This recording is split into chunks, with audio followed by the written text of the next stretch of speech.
भारत ने पर्यावरण के प्रति अपनी प्रतिबद्धता को न सिर्फ राष्ट्रीय स्तर पर बल्कि अंतर्राष्ट्रीय स्तर पर भी निभाया है।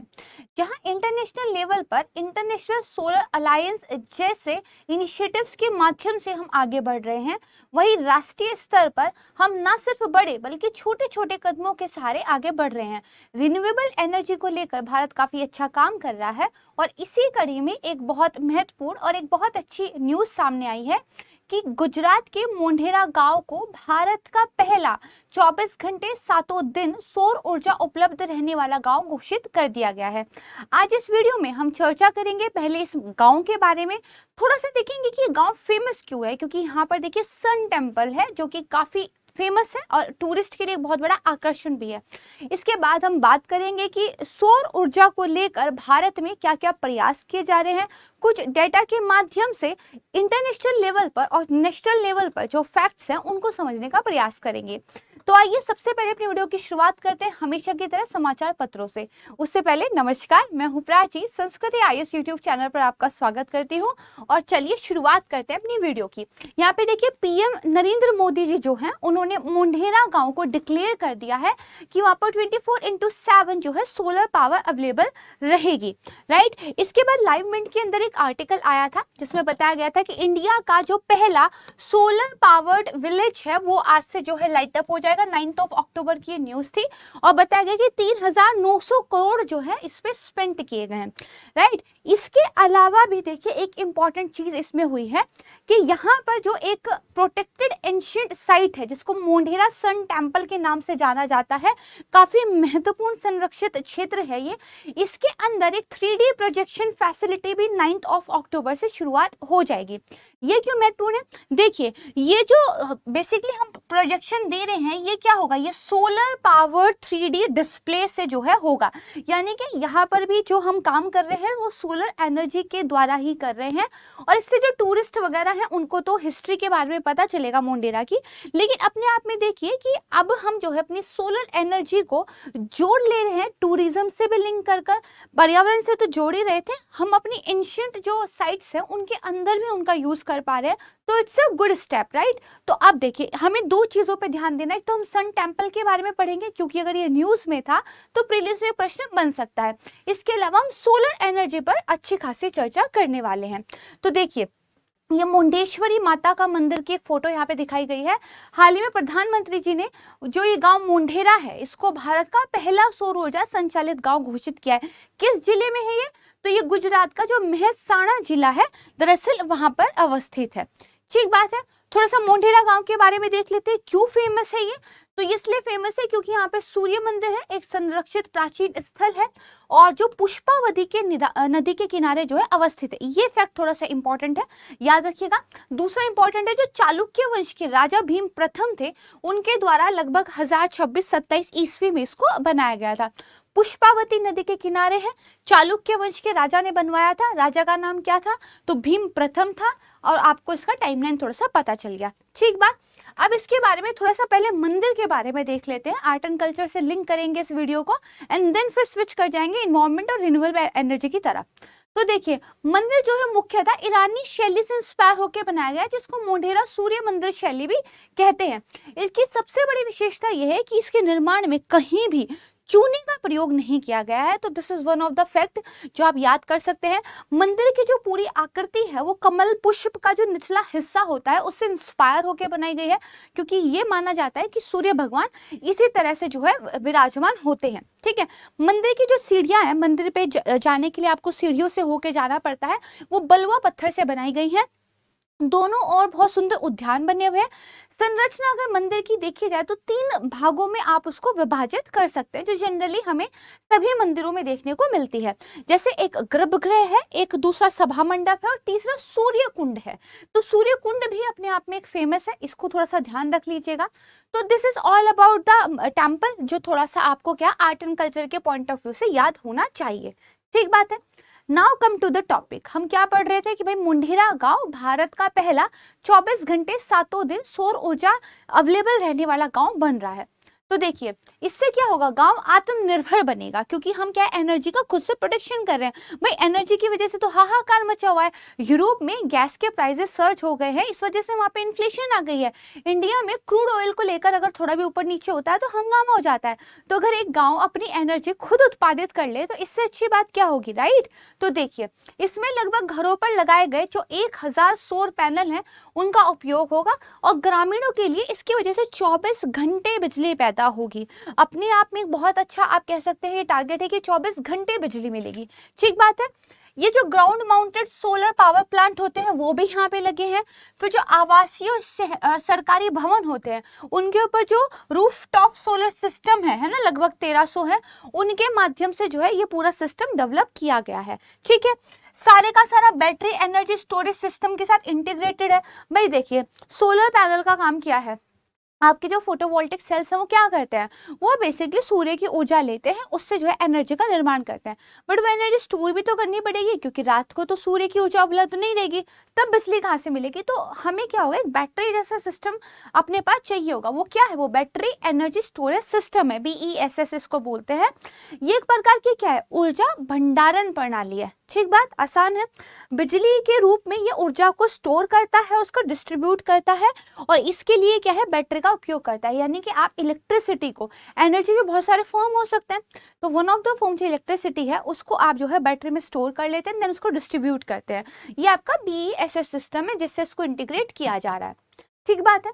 अब अगर ऐसा हो जाए तो परियोजना के लाभ क्या होंगे, भाई बहुत सारे लाभ हैं। इन्वायरमेंट के लिए अच्छा है, 24 घंटे इलेक्ट्रिसिटी अवेलेबल रहेगी, ग्रामीण लोग अपने आप में आत्मनिर्भर होंगे। अब जब आप इतना सारे टेक्नोलॉजिकल लेवल पे काम कर रहे हो तो रोजगार भी होंगे, क्योंकि उनकी देखरेख के लिए आपको स्किल्ड बंदे भी चाहिए, राइट। तो देखिए इसी तरह सबसे पहली बात तो एम्पावरमेंट होगा। ठीक है, गाँव के लोग बिजली के लिए भुगतान नहीं करेंगे बल्कि बिजली को बेच सकते हैं। अब आप इलेक्ट्रिसिटी बेच के पैसा कमा रहे हैं तो मतलब आपके पास एक अनदर सोर्स ऑफ इनकम हो गया, राइट। मेरे जो सर हैं वो मुझे कहते हैं हमेशा कि आपके 2 सोर्स ऑफ इनकम होने चाहिए, कि अगर एक खत्म हो जाए तो दूसरे पे आप रिलाई कर सको, और ये बात बिल्कुल ठीक है। तो सेम इसी तरीके से ग्रामीणों की जो अपनी एक अर्थव्यवस्था है वो तो है, वो इलेक्ट्रिसिटी बेचकर भी जो है पैसा कमा सकते हैं।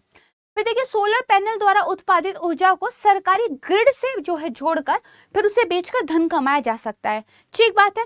रोजगार मिलेगा, भाई ग्रामीण स्तर पर रोजगार पैदा होगा, जिससे अंततः क्या होगा, जीवन की क्वालिटी सुधरेगी। एम्पावरमेंट देखिए महिलाओं का भी होगा। क्यों, क्योंकि महिलाएं पहले ईंधन के लिए, लकड़ी लेने के लिए जो दूर दूर जाती थी, उसकी वजह से उनकी हेल्थ पे जो नेगेटिव इम्पैक्ट पड़ता था उससे जो है बचत होगी। तो महिलाओं का समय बचेगा जिसको वो अपनी और प्रोडक्टिव एक्टिविटीज में लगा सकती है। तो महिला और लड़कियों को बेसिकली कैसे मदद मिलेगी, रसोई में खाना पकाने में उनको हेल्प मिलेगी, क्योंकि जो सोलर हीटर, सोलर कुकर जैसी चीजें हैं इनका आप ज्यादा से ज्यादा यूज कर पाएंगे। मजे की बात ये आपको इलेक्ट्रिसिटी बिल भी नहीं देना है। ठीक है। फेफड़े और आंखों की जो बीमारियां था उनका जो जोखिम है वो भी कम होगा। तो हेल्थ के लेवल पर, इनकम के लेवल पर, एम्पावरमेंट के लेवल पर जो है इसका फायदा होगा। ठीक है। अब थोड़ा सा एक इंफोग्राफ देखते हैं कि सोलर जो ऊर्जा है या फिर बेसिकली रिन्यूएबल जो एनर्जीज होती है उनके क्या लाभ होते हैं। अब बड़े लेवल पे चले जाते हैं, क्योंकि अभी तक हम एक गांव के पॉइंट ऑफ व्यू से चीजों को समझ रहे थे। तो देखिए सोलर इज डिपेंडेबल, आप इस पे क्या है, डिपेंड हो सकते हैं। क्या हम क्रूड ऑयल पे डिपेंड हो सकते हैं, भाई है तो डिपेंड, लेकिन उसके बहुत सारे नेगेटिव प्रभाव हैं। फॉरेन करेंसी को लेके इश्यू रहता है, कल को किसी देश से लड़ाई होगी, तेल ना आया तो इश्यू है। बट क्या है, सूर्य भगवान तो अपने ही है ना, सब वो तो हमेशा एनर्जी देते ही है, भेदभाव भी नहीं करते, तो डिपेंडेबल है। लो मेंटेनेंस होती है, लेस ऑफ हेसल होती है। एक बार अच्छे से चीजें बन गई तो उसकी लो मेंटेनेंस से भी आप जो है बढ़िया कर सकते हैं। फिर देखिए 1 घंटे की सनशाइन इतनी ज्यादा एनर्जी रखती है कि 1 साल के लिए पूरे विश्व को एनर्जी दी जा सके। इतना एनर्जी है तो अनलिमिटेड है ना, खत्म भी नहीं होगा। फिर डे 1 से ही आप जो इसके बेनिफिट्स को रीप कर सकते हैं। जिस दिन तैयार होके लग गया उसी दिन से बिजली बिकना आपके यहाँ शुरुआत। ठीक है। इलेक्ट्रिसिटी बिल को टाटा बाय बाय हो जाएगा, इससे अच्छा कुछ नहीं हो सकता। दिल्ली में भाई अब रेंट वाले रूम्स में तो बहुत बिजली का बिल आता है। ठीक है। फिर यहाँ देखिए आप अपनी खुद की एनर्जी बना सकते हैं, उसको बेच सकते हैं, आपको एक रोजगार मिल सकता है, मजेदार चीज है। ठीक है। फिर सोलर एनर्जी क्या होती है, कभी खत्म नहीं होती, इट्स अ रिन्यूएबल, हमेशा जो है नई नई बनती रहती है। ठीक है। इसके बाद क्या है, ये उनके लिए है जो प्लेनेट की केयर करते हैं। अगर पर्यावरण को लेकर आप जो है सॉफ्ट कॉर्नर रखते हैं तो you should go for it, right. फिर क्या है कि जो रिमोट एरियाज हैं जहाँ पे आप ग्रिड वगैरह से, बिजली के तारों से बिजली नहीं पहुंचा सकते, उन रिमोट एरियाज में आप स्टैंड अलोन सोलर प्लांट्स लगा के वहाँ पे इलेक्ट्रिसिटी जनरेट कर सकते हैं। और भाई इन्वेस्टमेंट किसको पसंद नहीं है, कोई जो इस तरह की चीज़ें तैयार करके अपने लिए इन्वेस्टमेंट भी हासिल कर सकता है। सही बात है, तो इसको थोड़ा सा ध्यान रखेंगे। चलिए अब हम थोड़ा सा ये देख लेते हैं कि भारत की क्या स्थिति है। अब एक गांव की बात की, वहां पे बेनिफिट्स की बात की, फिर ओवरऑल बेनिफिट की बात की, अब पूरे इंडिया के लेवल पे चले जाते हैं। तो देखिए सोलर कैपेसिटी पिछले 7.5 सालों में काफी इंक्रीज हुई है। पहले 2.6 गीगावाट थी, अब ये करीब 46 गीगावाट हो गई है। सरकारी वेबसाइट से स्क्रीनशॉट इसका लिया गया है। वर्ल्ड की largest renewable energy expansion programme Bharat चला रहा है। हमारा टारगेट है 122 तक 175 गीगावाट जो है लेके आना, तो अपने आप में बहुत एम्बिशियस टारगेट हमने रखा है। रिन्यूएबल एनर्जी का जो शेयर है अगर टोटल इंस्टॉल्ड जनरेशन कैपेसिटी में बात करें तो 26.53% है, जिस टाइम का ये डाटा है। बात करें तो इंडिया की पूरे विश्व में चौथे नंबर की पोजीशन है अगर इंस्टॉल्ड रिन्यूएबल एनर्जी की बात करें।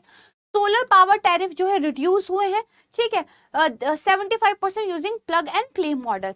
About 19 times higher solar pumps installed between 2014-19, ठीक है, हमने काफी सारे सोलर पंप्स लगाए हैं। Renewable energy installed capacity increase हुई है, 286% इंक्रीज हुई है अगर पिछले 7.5-8 सालों की बात करें। सोलर पार्क स्कीम डबल हो गई है, 20 गीगावाट से 40 गीगावाट पे चली गई है। टैरिफ काफी कम हो गए, 1.99 पर यूनिट है, वैसे तो 7-8 ले रहे हैं किराए के घर वाले तो ठीक है। फिर हाईएस्ट एवर विंड कैपेसिटी, यानी कि न सिर्फ सोलर बल्कि अगर हम वायु पवन ऊर्जा की बात करें तो उसमें भी देखिए बढ़ोतरी देखने को मिली है। ठीक बात, चलिए तो अब देखते हैं क्या क्या चीजें हैं थोड़ा सा पीपीटी के माध्यम से। पिछले 8 वर्षों में स्थापित सौर ऊर्जा क्षमता में 19.3 गुना वृद्धि हुई है, मल्टीप्लिकेशन की बात कर रही हूँ, लगभग 56.6%, 57 गीगावाट के आसपास ये हो गई है। ठीक है, 2022 के अंत तक 175 गीगावाट अक्षय ऊर्जा का हमने लक्ष्य रखा है, काफी महत्वाकांक्षी है। और 2030 तक तो हम इसको 500 गीगावाट तक ले जाने का लक्ष्य रख रहे हैं। One of the most ambitious target in renewable energy sector in world, right, इसको थोड़ा ध्यान रखिएगा। बात करें एशिया में हम दूसरे नंबर पे आते हैं अगर नई सौर ऊर्जा क्षमता के बारे में बात करें, और विश्व स्तर पर हम तीसरा सबसे बड़ा मार्केट है अगर मार्केट की बात करें। ठीक है, और जर्मनी को हमने पछाड़ दिया है, और कुल स्थापित क्षमता यानी कि टोटल इंस्टॉल्ड कैपेसिटी के मामले में अब हम चौथे स्थान पर आ गए हैं, जो मैंने आपको बताया भी था। सही बात है। अब ये देखिए, ये अपना प्यारे भारत का एक मैप है, इसमें जितना ज्यादा डार्क रेड दिख रहा है उतनी ज्यादा वहां पे क्या है, सोलर पावर जनरेशन की कैपेसिटी है। ठीक बात, तो देख सकते हैं आप, ये वाला एरिया तो ऑब्वियसली बात है आपको पता ही है। ठीक है, ये वाला एरिया भी देखिए अच्छा है, बल्कि यहाँ पे भी कुछ कुछ एरियाज है, सब जगह है, येलो तो हर जगह ही है, यानी कि सोलर एनर्जी को लेकर तो हर जगह काम किया जा सकता है, बट जो जितना डार्क है वो उतना बेहतर है। तो देखिए जून 2022 तक राजस्थान और गुजरात, तो एरिया ही आपको पता चल रहा है, राजस्थान गुजरात। ठीक है, ये ऊर्जा उत्पादन के मामले में शीर्ष राज्य थे, जो क्रमशः 53% और 14% से जो है उत्पादन कर रहे थे। तीसरे नंबर पे आता है महाराष्ट्र। अगेन एरिया से आप सब पहचान सकते हैं। ठीक बात है, इंडिया की लेवल पे बात हो गई। अब थोड़ा सा देखते हैं वर्ल्ड के लेवल पे क्या चल रहा है। तो देखिए रिन्यूएबल एनर्जी मार्केट साइज की हम बात करें, क्योंकि देखिए इकोनॉमिक्स मार्केट जब ये बेहतर होता है ना, तभी लोग उसकी तरफ ज्यादा ध्यान देते हैं। भाई जिस चीज में कमाई नहीं, जिस चीज में इन्वेस्टमेंट नहीं, उसमें तो फिर बहुत कम जगह लोग जो है ध्यान देते हैं। मार्केट साइज अगर अच्छा है, कंज्यूमर बेस अगर अच्छा है, तो आप जो है वहां पे जाना प्रेफर करते हैं। तो मार्केट साइज अगर वर्ल्ड वाइड की बात करें 2020 में और 2027 का फोरकास्ट निकालें, तो देखिए हम बिलियन यूएस डॉलर की बात करें, 2022 में जहाँ 613 बिलियन डॉलर का ये मार्केट साइज था, 2027 में फोरकास्ट है ये 1129 हो जाएगा। इट्स अ ह्यूज, यानी कि काफी सारी अच्छी पॉसिबिलिटीज हैं, आप इसमें काम कर सकते हैं। अब बात करते हैं कौन कौन सी कंट्रीज कितना काम कर रही है। चाइना देखिए यहाँ भी आगे है, भारत को सतर्क होने की जरूरत है।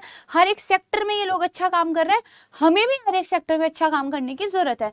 Leading countries installed renewable energy capacity world wide की बात करें, चाइना बहुत ज्यादा आगे, ठीक है, यूएस इनसे काफी पीछे है, देन ब्राजील आता है, देन 4th नंबर पे इंडिया है जिसने जर्मनी को सरपास किया है। ठीक है, चाइना के तो करीब अभी तक यूनाइटेड स्टेट भी नहीं पहुंचा है, तो काफी जो है ये लोग इसमें काम कर रहे हैं। अब बात करते हैं कि भारत में क्या कुछ चल रहा है। वर्ल्ड से इंडिया की तरफ वापस आते हैं। Solar energy capacity in India from 2009 से 19, 2009 में देखिए 39 था ये कैपेसिटी इन मेगावाट्स की हम बात कर रहे हैं। ये मेगावाट देखिए 39 से कहाँ आ चुके हैं, ये 49 जो है 1000 मेगावाट 2021 में लगभग आ चुके हैं। ठीक है, तो ये हमने देखा कि एक्सपोनेंशियल एक ग्रोथ जो है हमें दिखाई देती है। ठीक बात है। अब ये जो सब इतना अच्छा अच्छा दिख रहा है, इसके पीछे क्या चल रहा है, इसके पीछे चल रहा है सरकार काफी हेल्प कर रही है। तो संबंधित पहले इनिशिएटिव्स हमें कम से कम पता हो, क्योंकि मेंस में जब आंसर लिखेंगे तो हमें उन इनिशिएटिव्स के नाम, उनके बारे में एक एक लाइन पता होनी चाहिए, तो ही आंसर कंप्लीट माना जाता है। भाई पता हो ना सरकार क्या कर रही है, राइट। तो सबसे पहले तो देखिए सौर पार्क योजनाएं बनाई जा रही है। मैंने आपको बताया था ना, सौर पार्क योजना ने डबल कर लिया अपने आप को। तो देखिए इसमें क्या है, कई राज्यों में लगभग 500 मेगावाट वाले कई सौर पार्क बनाने के लिए जो है सरकार के प्रयास चल रहे हैं। रूफटॉप सौर योजना चल रही है, घर, आवासीय बिल्डिंग, सरकारी बिल्डिंग के छतों पे जो है सोलर जो ये फोटोवोल्टिक सेल्स हैं इनके माध्यम से बनाया जाएगा और बिजली का जो है दोहन किया जाएगा। एक अटल ज्योति योजना है जिसको शॉर्ट फॉर्म में अजय भी बोलते हैं, स्ट्रीट लाइटिंग से बेसिकली संबंधित है। यहाँ सितंबर 2016 में उन राज्यों में ये शुरू की गई थी कि भैया जहाँ पे हमें स्ट्रीट लाइटिंग प्रणाली को शुरू करना है, जहाँ 50% से कम घरों में ग्रिड आधारित बिजली का प्रयोग शामिल था, यानी कि जहाँ बिजली कम पहुंची है ग्रिड आधारित, वहां पे ज्यादा से ज्यादा स्ट्रीट लाइटिंग के लिए हम सोलर पावर का जो है यूज करें। फिर देखिए राष्ट्रीय सौर मिशन, नेशनल सौर मिशन अपने आप में एक पूरा का पूरा टॉपिक है ये, इस पे एक सेपरेट क्वेश्चन भी बन सकता है, लेकिन अगर इस तरह का आता है तो एक लाइन में आप इसको लिख सकते हैं। तो नेशनल सौर मिशन में तो काफी सारी चीजें सरकार कर रही है कि हमारे यहाँ जो एनर्जी सिक्योरिटी है उसको लेकर एक ऐसा इकोसिस्टम बनाया जाए, सस्टेनेबल डेवलपमेंट को भी प्रोत्साहित करे। तो भारत सरकार और राज्य सरकारें मिलकर इस मिशन के तहत जो है काम कर रही है। ठीक बात है। फिर एक है आपके यहाँ पे सृष्टि योजना, राइट। तो देखिए रूफटॉप सौर परियोजनाओं को बढ़ावा देने के लिए जो सोलर ट्रांसफिगरेशन ऑफ इंडिया यानी कि सृष्टि योजना है, इसका कार्यान्वयन किया जा रहा है। अब थोड़ा सा देख लेते हैं इंटरनेशनल सोलर अलायंस के बारे में भी। भाई ये भी अपने आप में एक बहुत बड़ी परियोजना है इंटरनेशनल लेवल पे।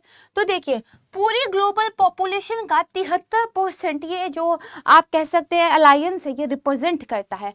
36% वर्ल्ड जीडीपी को रिप्रेजेंट करता है। 55% ऑफ टोटल एनर्जी कंजप्शन जो वर्ल्ड वाइड हो रहा है उसको रिप्रेजेंट करता है, और 23% ऑफ इंस्टॉल्ड सोलर कैपेसिटी को ये करता है। 138 गीगावाट जो है combined solar power generation potential है आईएसए मेंबर कंट्रीज का इन अगले 5 ईयर्स में। ठीक है, तो ये आपने समझ लिया आईएसए के बारे में। चलिए अब थोड़ा सा देखते हैं कि रेलवे के लेवल पे भी काम चल रहा है। ठीक है, इसका भी बारे में बताना चाहिए। तो देखिए जो रेलवे है उसका टारगेट है 4000 मेगावाट का, और ये कैरी आउट किया जाएगा करीब 10 स्टेट में। एस्टिमेटेड कॉस्ट आएगी लगभग 16,000 करोड़। इंडियन रेलवे ने एम किया है कि 2030 तक हम जीरो एमिटर बन जाएंगे, यानी कि कार्बन डाइऑक्साइड को लेके हमने जीरो अपना टारगेट रखा है। उसके लिए हमें क्या रिन्यूएबल एनर्जी पे जाना होगा। तो इसके लिए फोटोवोल्टिक सेल्स जो है डिप्लॉय किए जाएंगे on the both side of the track. ठीक है, तो ये पूरा का पूरा क्या है, मेक इन इंडिया इनिशिएटिव है। और रेलवे इसमें ये भी करेगी कि जो रेलवे का खाली लैंड है, वैकेंट लैंड है, उसको प्रमोटर्स को दे दिया जाए। ट्रैक के दोनों ओर खाली लैंड पड़ा रहता है, उसको प्रमोटर्स को दे दिया जाए, और जो प्रमोटर्स हैं वो इन्वेस्टमेंट करें सोलर पैनल में और जो अदर इक्विपमेंट है, और जो है इस चीज को लेकर आगे बढ़े। तो ये ध्यान रखिएगा कि Indian railway aims net zero emitter by 2023, इस तरह का उन्होंने एक प्रयास रखा है। अब सब कुछ अच्छा नहीं होता है ना, कुछ ऑब्स्टेकल्स, कुछ चैलेंजेस होते ही है। तो कुछ चुनौतियां है। पहली बात तो आयात पे बहुत निर्भरता है। जो वेफर्स होते हैं फोटोवोल्टिक सेल्स के लिए, उनके लिए अभी भी हम इंपोर्ट पे काफी ज्यादा डिपेंड करते हैं। हमें जितनी जरूरत है उतना हम मैन्युफैक्चरिंग इंडिया में नहीं कर पा रहे, इस चीज पे हमें काम करने की जरूरत है। कच्चे माल की आपूर्ति, अगेन जिन भी चीज़ों से हमारे सोलर फोटोवोल्टिक सेल्स बनते हैं, सिलिकॉन वगैरह जैसी जो चीज़ें हैं वो हमारे यहाँ कम है, हम उनको रॉ मटेरियल भी बाहर से ही मंगाते हैं। This is again a challenge. ठीक है, जो सोलर फोटोवोल्टिक सेल्स हैं उनकी अक्षमताएं हैं, देखिए इनकी थोड़ी मेंटेनेंस रखनी पड़ती है, इसके लिए स्किल्ड वर्कर चाहिए। दूसरा क्या है, फुल कैपेसिटी में ये काम कर पाए, इस तरह की चीज़ें भी नहीं हो पा रही है।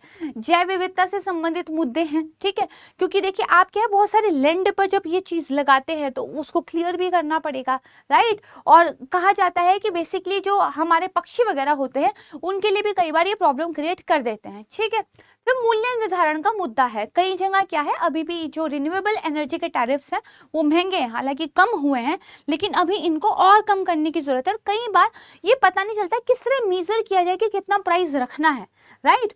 तो ये चीज थोड़ी सी है। दूसरा, क्लाइमेट वगैरह को लेके प्रॉब्लम है। कई बार मौसम ठंडा होता है, बादल होते हैं, सर्दियों में कई दिन धूप नहीं निकलती, तो तब हमें जो है अपनी जो स्टोर कैपेसिटीज है उनको बढ़ाने की जरूरत पड़ेगी, ठीक बात है।